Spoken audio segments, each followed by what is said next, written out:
This report documents widespread sexual harassment of female teachers and female students. Our schools have become sites of abuse, and porn was identified as a driver by the many hundreds of teachers who responded to this survey. So, we've got to ask ourselves, what kind of civilization do we want? Do we want one with no empathy, with more violence, with more brutality, cruelty, sexual intimidation, more rape and abuse? Because that's what we're seeing porn as fueling entitlement, putting pre-existing entitlement on steroids, including in young boys.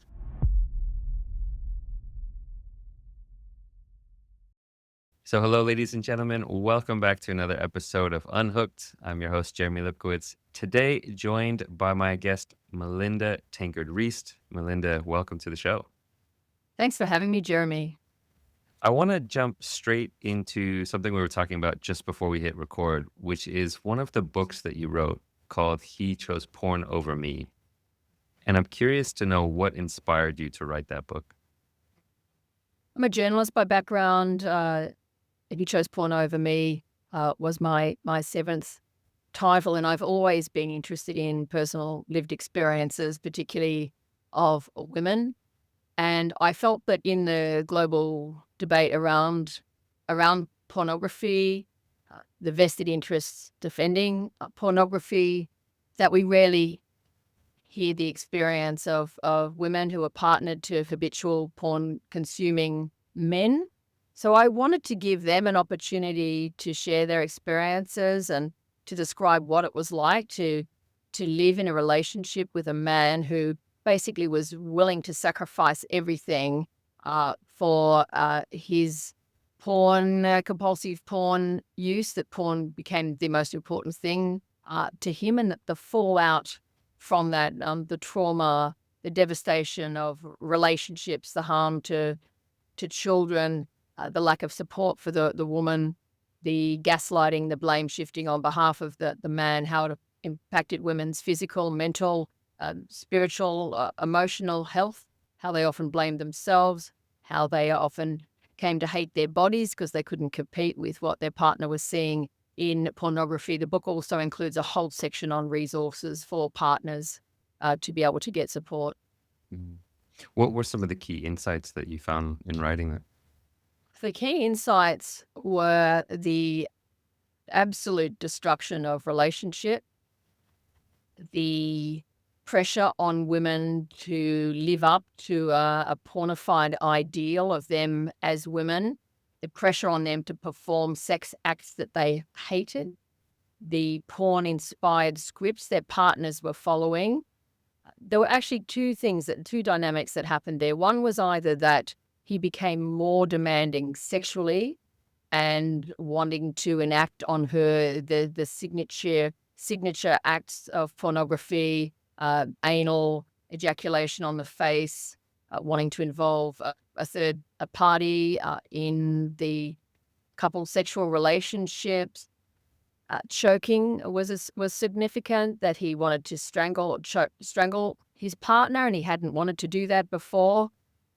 Or, on the other hand, he showed zero interest in her sexually because what he could get online, the variety, the new hits every day, the more graphic material, she couldn't live after that. She couldn't compete with that. She couldn't be a porn star in the bedroom, a porn performer, and so often hated herself because of that. Thought there was something wrong with her. Internalized that, and then the ongoing trauma of having to exit the relationship, often ending up worse financially, or nearly homeless.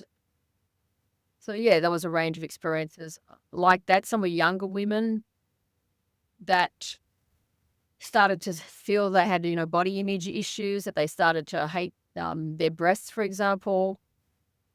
Started to think they needed to have cosmetic surgery to try to compete. So that was some of the main themes. Yeah, it seems like there's quite a lot of ramifications, but it's an underground story. We don't hear about it a lot in mainstream media or as a societal topic even. Well, correct, because the broader narrative is that porn is sexually liberating, that we, have to throw off this sort of Victorian era, yoke of oppression, that we need to be liberated, that porn helps to achieve that. I mean, these are the scripts of a multi-billion-dollar enterprise and an industrial, porn complex, which, wants to have men using porn all the time, including, boys and younger men grooming the next generation of porn consumers. So how does the suffering partner get hurt in that? Like, how does the suffering partner compete with this, well-financed, well-resourced, global enterprise, predatory enterprise? It's very difficult, and that's again one of the reasons that I wrote this book so that we could hear from women themselves. Mm. Yeah, fascinating. It seems, a lot of people do buy into this narrative that, oh, porn it's liberating, and Mm, you're just being a prude if you think that porn is in any way harmful, that you're mm, kind of just suppressing sexuality and shaming sexuality. But in some yes, ways, it's the billion-dollar porn industry that's co-opting kind of this liberal ideology, and almost like a wolf in sheep's clothing, saying, no, no, no, we're just here to support, kind of an awakening of sexuality, when really they're just trying to get more porn into the eyes of men. exactly. More clicks and more profits for an already very profitable industry. And we're seeing that the fruits of this indoctrination of porn playing out in the lives of couples, in the lives of young people, in the lives of boys. For example, in Australia now, adolescent males 14 to 19 are the largest cohort of sex offenders in general, which we'd never seen before. And not only that, the largest cohort of sex offenders against children. We're seeing this for the first time, and I'm sure this data would be replicated in other countries if they chose to gather it. This data was published in the International Journal of Child Abuse and Neglect in February last year. This is diabolical for society and not just for individuals, for society as a whole, because it is leading to a de-civilization, a loss of empathy, more cruelty, more violence, more sexual harassment, more harmful sexual behaviors in schools, which has become a particular interest of mine, is documenting the rise of sexual harassment in schools, harmful sexual behaviors in schools, peer-to-peer, sexual intimidation, sexual harassment, daily sexual affronts to girls, being pressured to send nudes, being sent dick pics, being turned into AI generated porn, being sexually groaned at, moaned at, threatened with rape, subjected to rape so called jokes. Collective Shout, in partnership with the parenting author and expert Maggie Dent, produced this report, Sexual Harassment of Teachers, the SHOT report, late last year. And this report documents widespread sexual harassment of female teachers and female students. Our schools have become sites of abuse, and porn was identified as a driver by the many hundreds of teachers who responded to this survey. So, we've got to ask ourselves, what kind of civilization do we want? Do we want one and just with no empathy, with more violence, with more brutality, cruelty, sexual intimidation, more rape and abuse? Because that's what we're seeing. That's what we're seeing porn as fueling entitlement, putting pre-existing entitlement on steroids, including in young boys. Mm. It's so interesting because it's just another one of these things that doesn't get talked about. My guess is that very few people would have any idea of all this sexual harassment that's going on directed towards teachers, towards female We don't. students, and as you mentioned, all the new and various ways that with technology, AI generated porn, and coercing, your female students to send you nudes, and all the ways that it has evolved beyond what it used to be, even Yeah, 10 years ago or 20 years ago. that's Um, correct. yeah. Yeah, the stories girls are telling me are getting worse, and they're getting worse younger. even girls in primary school here. So we're talking 8, 9, 10 years of age, describing being touched, being groped, being hassled, being demanded to send nudes, being threatened with rape if they don't send nudes, being compared to the bodies of porn stars, being asked for sexual acts at school, boys trying to choke them. I had a teacher tell me a chilling story. She said she overheard two 12-year-old boys talking about sex. And one boy asked the other boy, "How do you know when you're having sex?" And the second boy replied, "When she starts to cry." Right? Now, this is not a natural, innate response. This is a learned response from a boy that he's seen porn and he sees women being violated, being degraded, being forced into submission, being dominated. And he thinks that's what sex is, that women should be in pain, they should be crying, they should have mascara pouring down their cheeks because the most popular genres of porn are the most violent. And this is often their first introduction to sex, is seeing violent, degrading, rape-themed sadism, torture, incest porn, which is very popular, and they think that this is what human sexuality looks like. This is a crime against children, really. It's a mass act of global child abuse to deform their developing sexual templates in this way, because how will they be able to have a respectful relationship based on mutuality and giving and self-sacrifice and something truly connected and intimate, that's being lost, that's being smashed out of them, because the global porn industry is now the largest department of education in the world. That's where they're going to learn about sex, which is a tragedy for them. It's a tragedy for girls, and it's a tragedy for society as a whole. Yeah, one of the things that I think about often is it's not just the boys who are getting this education on this is what sex is supposed to look like. Young girls are getting this education too because they're Correct. seeing these things also. Totally. Yes, they are. And more girls think that they need to submit to violent, degrading acts. More girls think they should enjoy anal sex when they don't. They're expected to provide oral sex just, routinely. They're expected to want to have their hair pulled, to be ejaculated on their faces, to be choked and strangled. And they think there's something wrong with them if they don't enjoy it. We have evidence of girls who are actually, from speaking to doctors, who are ending up with colostomy bags. They're not being warned this is what might happen to you, because these acts are so glamorized and glorified, and because the magazines they read tell them they should enjoy it, and this is what sexual empowerment looks like. Then if they don't enjoy it, they think it's because they're too hung up and prudish, and there must be something wrong with them. I asked a 15-year-old girl once about her first sexual experience, and the only thing she could articulate was that he seemed to enjoy it. She said, "I think my body looked okay because he seemed to have a good time."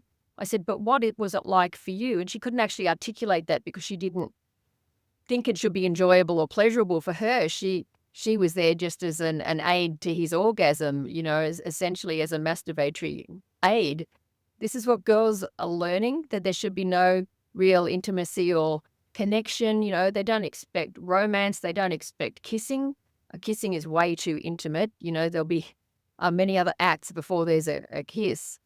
In fact, one story told to me was a boy said to a girl, "If you give me a blowjob, I'll give you a kiss."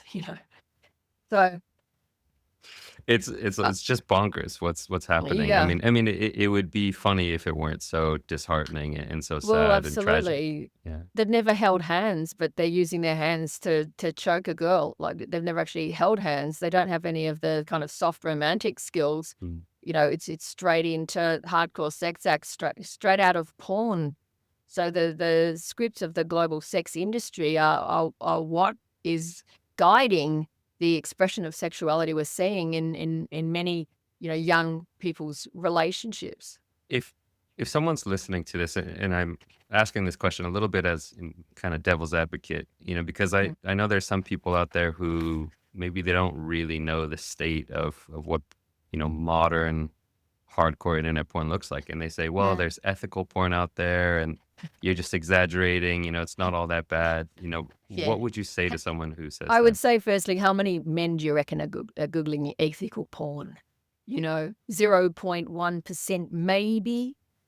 There's no such thing as dolphin-friendly porn, really. I've had a look at some of the so-called ethical porn, and one of the, better-known ethical porn producers produced a genre which was mother-daughter lesbian fantasies. Like, I don't know, who's defining ethical here? Like, who's defining it? Is mother-daughter fantasies, is that ethical? Yeah, I would question that.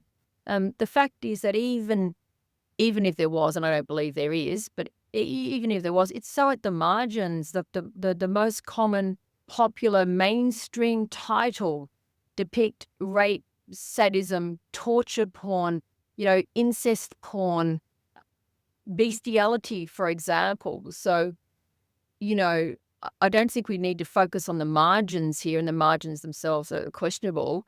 Let's look at what, most porn consumers are consuming and the global data for the negative outworkings of that, what that leads to, sexual terrorism in the home, children learning about effing, not about learning about making love and building a meaningful relationship.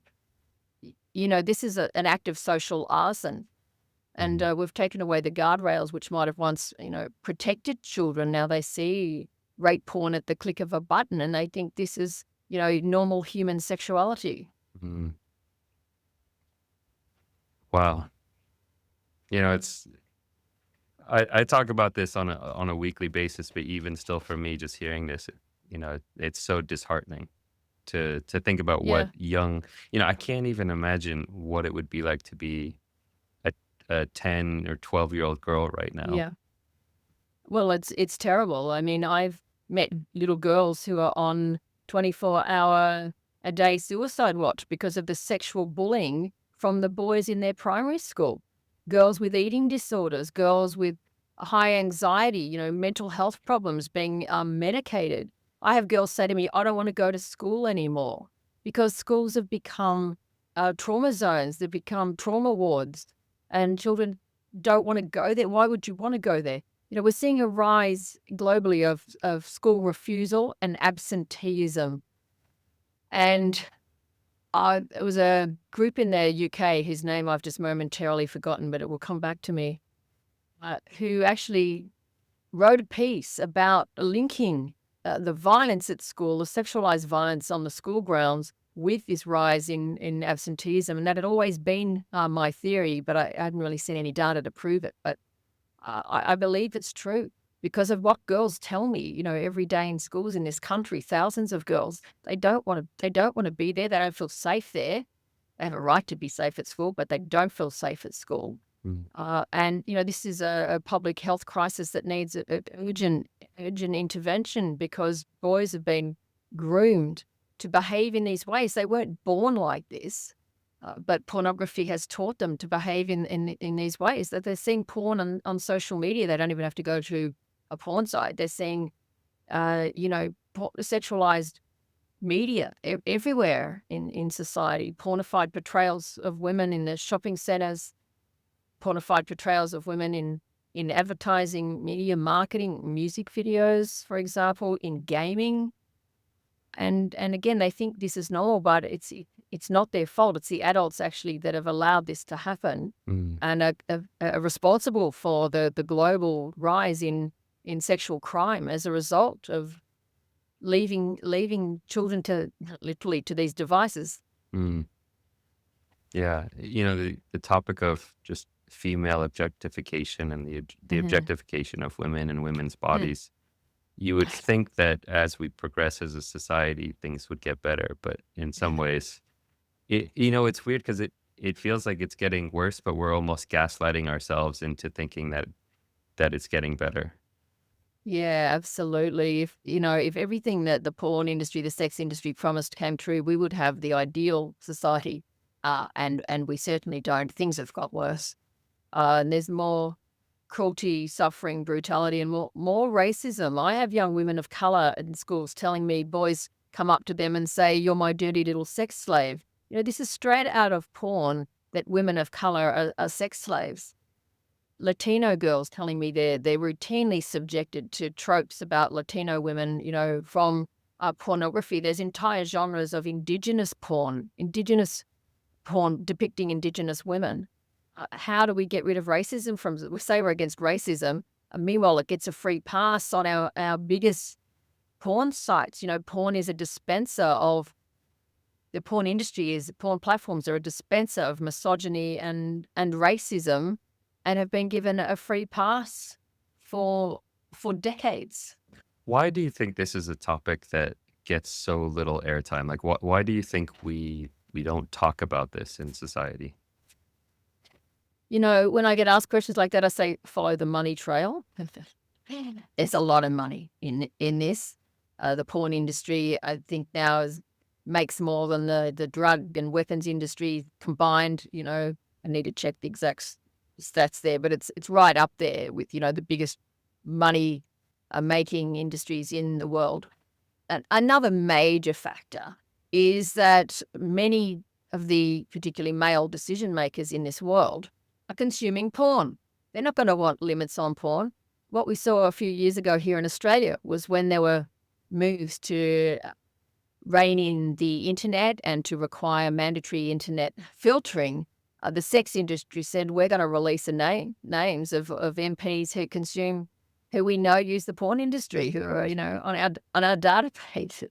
So, our global leaders, given what we know statistically about the number of men who consume porn, many of those will be our decision makers, right? So they're not going to speak out about this when they're jerking off to it every night after leaving Parliament, if I can be so direct. But that's the reality, you don't let regulation get in the way of your ejaculation.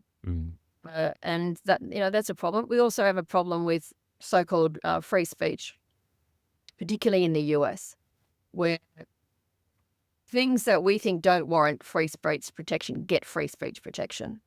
So, in Australia, we're a little bit stricter in that regard. We ban things here that aren't banned in, for example, the US and other countries. In Australia, we've banned, for example, child sex abuse dolls. These are replica children's body parts, anatomically correct, lifelike. They can be custom made. Men send in pictures of children that they want replicated in a penetrable doll. And most countries in the world allow that. Australia doesn't. We define that under our laws on child sexual exploitation material, thankfully. Some other genres of porn depicting children that are allowed in other countries, like cartoon versions. We don't allow that here. So sorry, that's a bit of a rambling answer, but I think they are some of the factors that the money buys power, money buys influence. These are very powerful institutions which are often protected by politicians, political leaders, because they're into it. They're into it themselves. Having said that, I think your listeners might need to hear some better news, and that is, at last there has been a reckoning, particularly with Pornhub, owned by MindGeek, now ALO, headquartered in Canada, which has been forced to take down tons of videos which depicted rape, which used non-consensual images, which depicted, real women who had been drugged, who were then raped and filmed, which also used porn created by using the bodies of children who'd been trafficked. And that campaign has been led by a remarkable woman called Lila Micklethwaite, who has just written a book called Takedown. And Collective Shout, the organisation that I founded with some friends 15 years ago, has been part of that global campaign. So at last there has been a reckoning, and the Canadian Parliament's Ethics Committee called before it the executives of Pornhub to explain why they had allowed this content. There are now over 100 women suing Pornhub in civil actions for the non-consensual use of their imagery. They had been they'd been drugged, images used. Some of them were children, and now we're seeing those civil actions. So yeah, this has taken a very long time, but at last some of those truths have come out, and there was a major spread on this in the New York Times, which really helped to kick along that campaign. Yeah, so I guess the big answer there is if there's a lot of money behind it, just follow the money. Follow the Uh, money. I Yep. do think there's also there's something about the topic of sex and sexuality that it's just for some reason it's taboo and it makes people Mhm. uncomfortable, and because of that, it gets this almost this free pass to sneak in the back door and go Mhm. unregulated to a certain extent. Mhm. Yeah, sure. Sure. I just think we don't always talk about sex and sexuality in a healthy way. But any attempt to do that gets drowned out by this industry, which is, you know, indoctrinating a whole generation into to violent sex. I mean, in some of the most popular porn is the theme is non-consensual. So how do you teach consent? Like some of us are trying to teach consent, but that's being undermined every day by an industry which that teaches that not consenting is actually really sexy.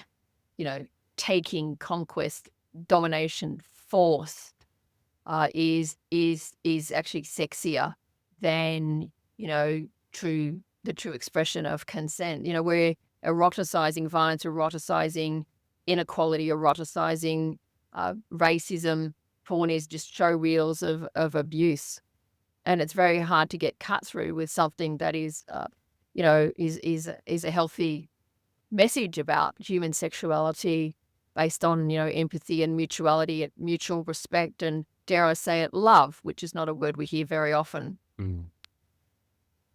What can we do about this? Well, we have to fight it on many fronts. It takes a whole of community approach, um, because we're up against something that is just something that is so powerful and unprecedented assault, on all of us really, but particularly on the sexual development of children.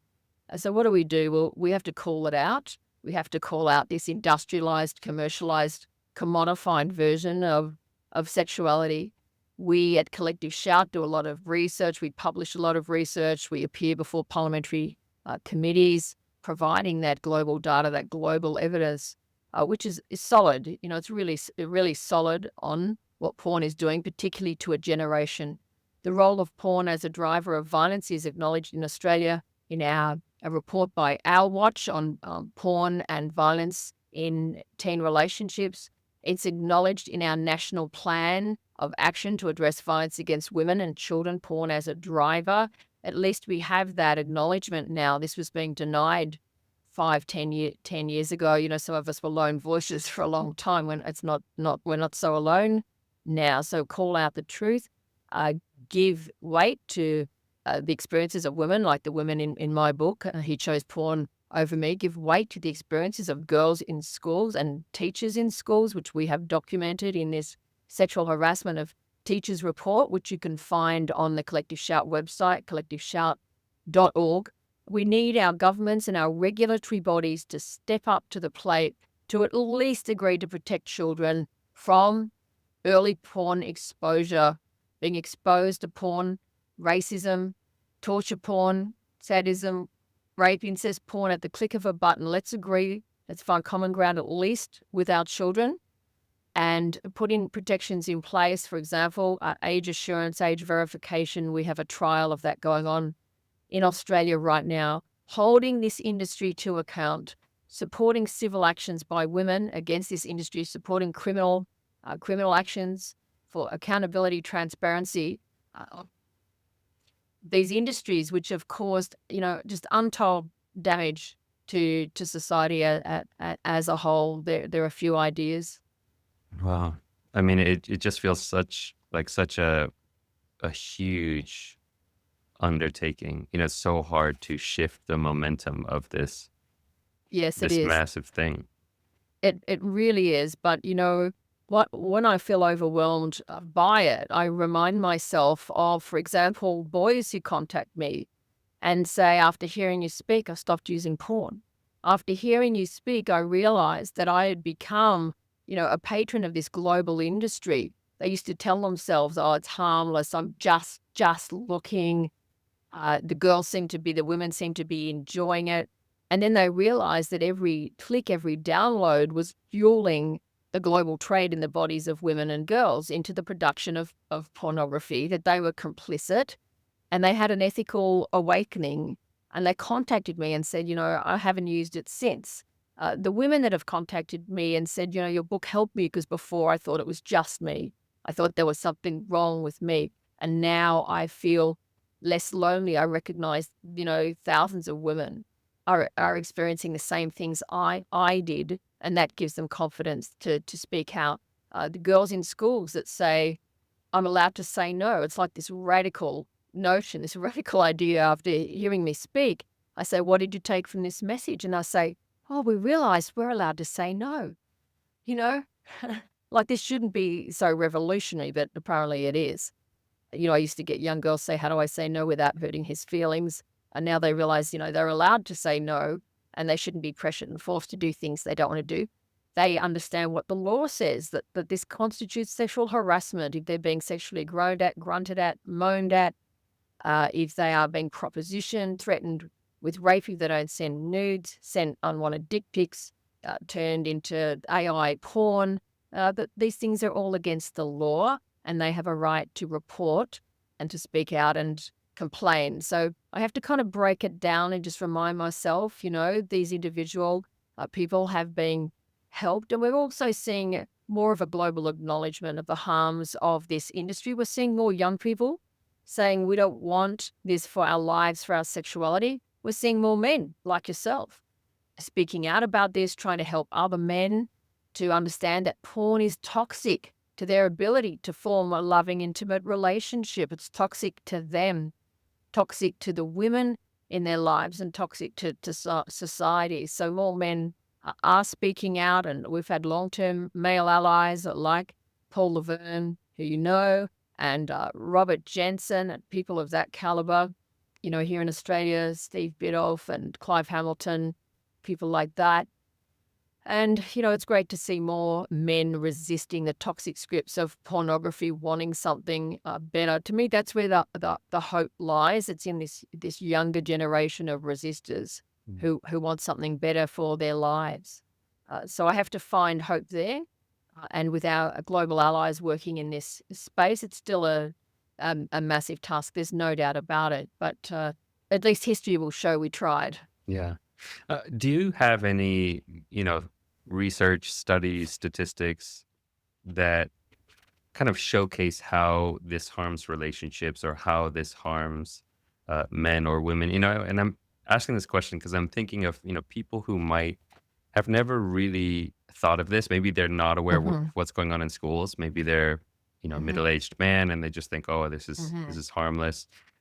Are there any statistics that you often go to that can kind of shine a light and say, hey, this is actually, we have studies to show this is how it's harming you? Yeah. But there's so many studies now. There's so many. We've documented some of them on our website at Collective Shout in the research section. We've documented many of the studies in our submissions, which you can also find on our website. If you go to Collective Shout and campaigns, the drop-down box will give you our high-level submissions to state and federal governments, to regulatory bodies, to global bodies like the United Nations, for example, where we have curated much of that research and brought it together. There's research in my earlier book called Big Porn Inc., exposing the harms of the global pornography industry. Organizations like the National Center on Sexual Exploitation has research there. Culture Reframed, for example, Fight the New Drug, and other like-minded groups. It's not that hard to find the data, really. There's a lot more of it these days than there was even a decade or so ago. The UK Children's Commissioner has written a couple of very excellent reports including basically it's just abuse. Mm. I think from a couple of years ago, which has a lot of data in it as well. And in Australia, Our Watch, our peak body addressing violence against women, has collated a lot of the data there too, particularly as it relates to Mm. teenage relationships. Yeah. Going back to your book, He Chose Mm. Porn Over Me, I Mm. know it because I've worked with many men that a lot of guys in relationships are unaware of the impact they're having on their partner. They Mm. might have a sense that they're hiding something or what they're doing isn't quite right, but they're not aware of the extent to which they're hurting their partner, hurting their relationship. I'm Mhm. curious if there's anything that you would want to say to someone who maybe is aware that there's some issue. I mean, they're listening to this podcast because they're aware that something's wrong, Mhm. but they're Mhm. not necessarily aware of the extent to which Mhm. it might be harming their partner. Well, I think if they are listening to this podcast and if they do care about their partner, ask some questions. Like women do give a lot of signals, you know, in the body signals they give, perhaps their resistance, their lack of pleasure, their lack of enjoyment. Often they can feel used or just like a piece of meat. Uh, Sometimes they just feel like they're a masturbatory aid.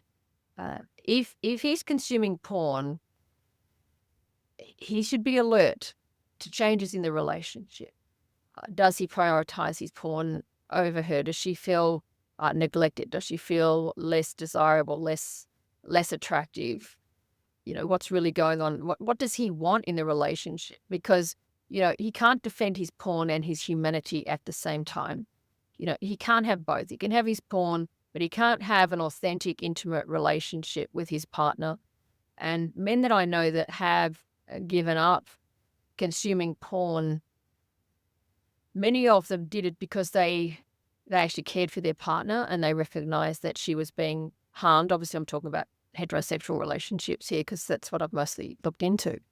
But they've recognized that something has been lost from the relationship, from the intimacy they once had, even from their friendship, their bond, their exclusive bond. The trust has been eroded. So perhaps you could ask her some questions and give her the chance to open up safely, not dismiss her or gaslight her or say, well, I'll give it up if you give me more sex, or if you could only be hotter, or if you could have cosmetic surgery, or, if you could perform these acts that I see in porn, then I won't have to look at porn, or if you make porn of yourself and send that to me. No, if you really want to quit it, get help. Get help yourself. Uh, and she shouldn't have to police these behaviors, which a lot of men expect. Get help and show you're serious. Like I've met men who literally smashed their phone or smashed their computer to show they were serious. Like they had to do very serious things to get free of it, but they were willing to take those steps. Mm. Mm. Ask yourself how much the relationship means to you, and is it really worth? Is your porn use really worth the sacrifice of your relationship? Yeah. I think that's great advice. One of the things that I always recommend if somebody asks me about that is just have a conversation. Have an Mm. open, honest, curious conversation about what your partner's experience is, what their thoughts on it are, because so much of the time it's just in the dark. There's Yes. just there's no awareness of it. It's just a Yeah. hidden behavior that they're hiding from their partner. Yeah, that's right. That's right. And ask yourself, is this going to set you up for a successful, loving, intimate, caring relationship? Because all the evidence is that it won't. You're, Mhm. you're partaking in something that is eroding your relationship. Many of the women experience it as cheating, as unfaithfulness, and that's not going to be good for her. It's not going to be good for the relationship. But also ask yourself what you're doing broader than that. What are you doing for humanity? Mm. Because this is eroding civilization. It's setting up society for failure. Like, how do you sustain a healthy civilization when vast numbers of men are consuming hardcore, violent, misogynist, racist porn? Like, how's that going to work out for us? So You ask yourself, do you want to be complicit in creating that kind of a society? Like, do we want to live in that kind of society? This is a question that Robert Jensen has asked. He says porn is what the end of the world looks like, and I think he's right. Mhm. It's a great thing to reflect on. I mean, there are these movies. Some of them are funny, but they, like I don't know if you've seen Idiocracy. No. Oh, it's phenomenal. It was, I think, Yeah, I'll came out write it maybe down. 15, 20 Mm, years ago, but it is mm. so on point in terms of where our society is headed. It's a comedy. Yeah, But that, and then there's also, what was this one? Wally. yeah. You remember Oh, Wally? yeah. And I've heard of it. humans were just kind of like fat blobs that couldn't move anywhere. We're just kind of plugged into screens in front of them. And Yeah, in some ways, it's like, the actions that each of us is taking is either yeah. contributing to that or moving further away from it. Absolutely. David French has said that uh, sex without love is a danger to human hearts. And I think we're actually seeing, I don't want to say the death of love, but, a significant erosion of love. As I said earlier, we don't hear young people in school talk about love. Until recently, I asked girls, what do you want boys to know? And I've collected so many answers, which is going to be informing my next book on boundary setting for girls. And one girl said, we want love, not sex. I thought that was Mm. fascinating. Mm. We want love and not sex. So I think we want to rebuild love and the desire for love, the aspiration for love, because I think that's what we're losing. We're severing boys from their humanity. We're driving the empathy out of boys from the youngest of ages. Boys are actually born quite soft-hearted. I have 4 children, 1 son, and he was born very soft-hearted, but you see how the culture tries to smash that out of them. And the Andrew Tates and other copycat Andrew Tates Mm. that, the boys follow, and they There's a lot just of bad learn to influences out there. a lot of bad influences fall Yeah. on them. And Yeah. how do we rescue their humanity, their empathy, their softness? How do we rescue that so that a loving, healthy, sustainable civilization is possible? Yeah. Fascinating. Well, I loved having you on. I know you're a busy woman. You've got another meeting to head to right after this. So, just a final question is, where can people find out about Collective Shout? Where can they get in touch with you? Yeah, well, we'd love your listeners to get involved. Collectiveshout.org is our website. We're on all the socials. I'm on all the socials as well. Melinda Tankard Reist, Mel Tankard Reist on Instagram. I think I'm Mel Tankard Reist on Twitter as well. We'd love to have your support and involvement. Obviously, the porn industry is a global industry. There's no borders. The internet has no borders. So these are global issues affecting all of us. So yeah, we'd love you to get involved, get on our mailing list, and we can help you run campaigns in your countries. We run a lot of campaigns. Last year was our record year, 34 victories against corporations who objectify women, sexualized girls. We're running global campaigns against AI undressing and nudifying apps, for example, 127 apps that will instantly undress any woman, any girl, and turn them into porn. This is happening in our schools where schoolboys are becoming self-appointed porn producers using photos of schoolgirls from their social media or from the school official school photos and morphing them into porn. We're trying to get these apps banned around the world, 127 of them. We're trying to get a global ban on child sex abuse dolls and replica child body parts, anatomically correct, lifelike, custom made to look like real children. These are global campaigns. We'd love your support on those, and we can help you to run campaigns in your local communities as well. Mm. Well, we'll definitely link all of that in the show notes for the episode. Great. Mel, it's been fantastic and heartbreaking having you on the Yeah. show. So, yeah, but really, thank you for Thank the you. work that you're doing, and thanks for coming on the show. Thanks for giving me the opportunity, Jeremy. I really appreciate it, and let's stay in touch. Yeah, sounds good. All right, folks, that's it for today. We will catch you guys on the next episode.